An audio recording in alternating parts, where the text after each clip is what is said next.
فاسألوا أهل الذكر إن كنتم لا تعلمون. Ustaz, bagaimana menyikapi suami yang tidak sholat, suka mabuk, masih bekerja di bank? Apa yang harus saya lakukan setelah menasihati dia terus-menerus? Apakah masih berlaku hukum istri yang harus taat dengan suaminya? Subhanallah jemaah. Berkaitan dengan pertanyaan ini, yang pertama, hendaklah seorang hamba banyak-banyak istighfar. Istri ini banyak-banyak istighfar, bertobat kepada Allah. Kenapa? Kenapa dia mau dipinang oleh lelaki seperti ini? Itu terjadi. Kenapa kok mau? Mungkin dulunya anti juga tidak melihat kepada anjuran Allah dan Rasulnya untuk memilih pasangan hidup yang soleh, yang baik. Bagaimana anti bisa menikah dengan wanita lelaki yang tidak sholat, suka mabuk, kerja di bank? Kecuali mungkin enggak usah dulu suami anak sholat, dulu suami anak orang yang taat kepada Allah, dulu di kerjaannya halal, lalu berubah. Ini beda lagi. Tapi biasanya engkau memang memilih dia karena udah jatuh cinta dengan wajahnya mungkin, dengan kekayaannya. Maka tugas seorang istri ketika itu adalah bertobat kepada Allah. Mohon ampun. Karena salah memilih pasangan hidup.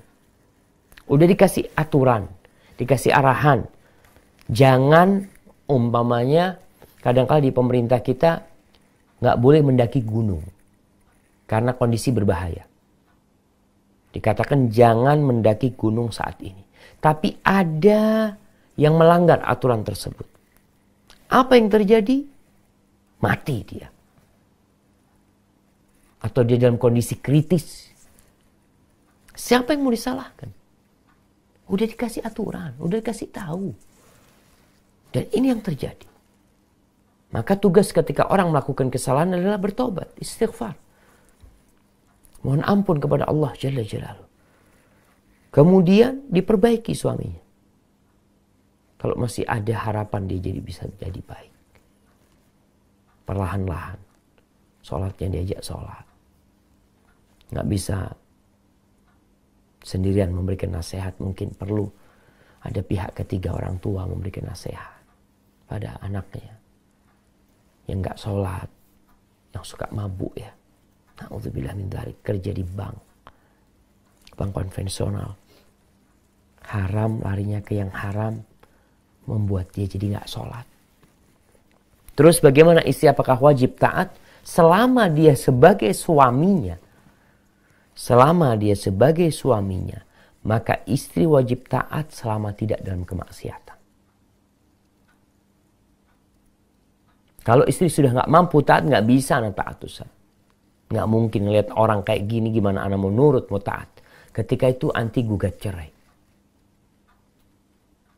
Posisinya. Kenapa? Ketika tidak bisa menegakkan hukum Allah di sana, maka jangan sampai akhirnya dosa itu terus-menerus dilakukan.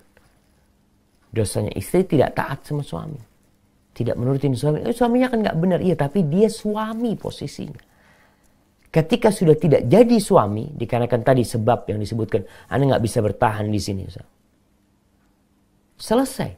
Tapi ketika posisinya masih suami, maka kewajiban istri adalah sebagai seorang istri melayani suami. Fas'alu ahla dzikri in kuntum la ta'lamun.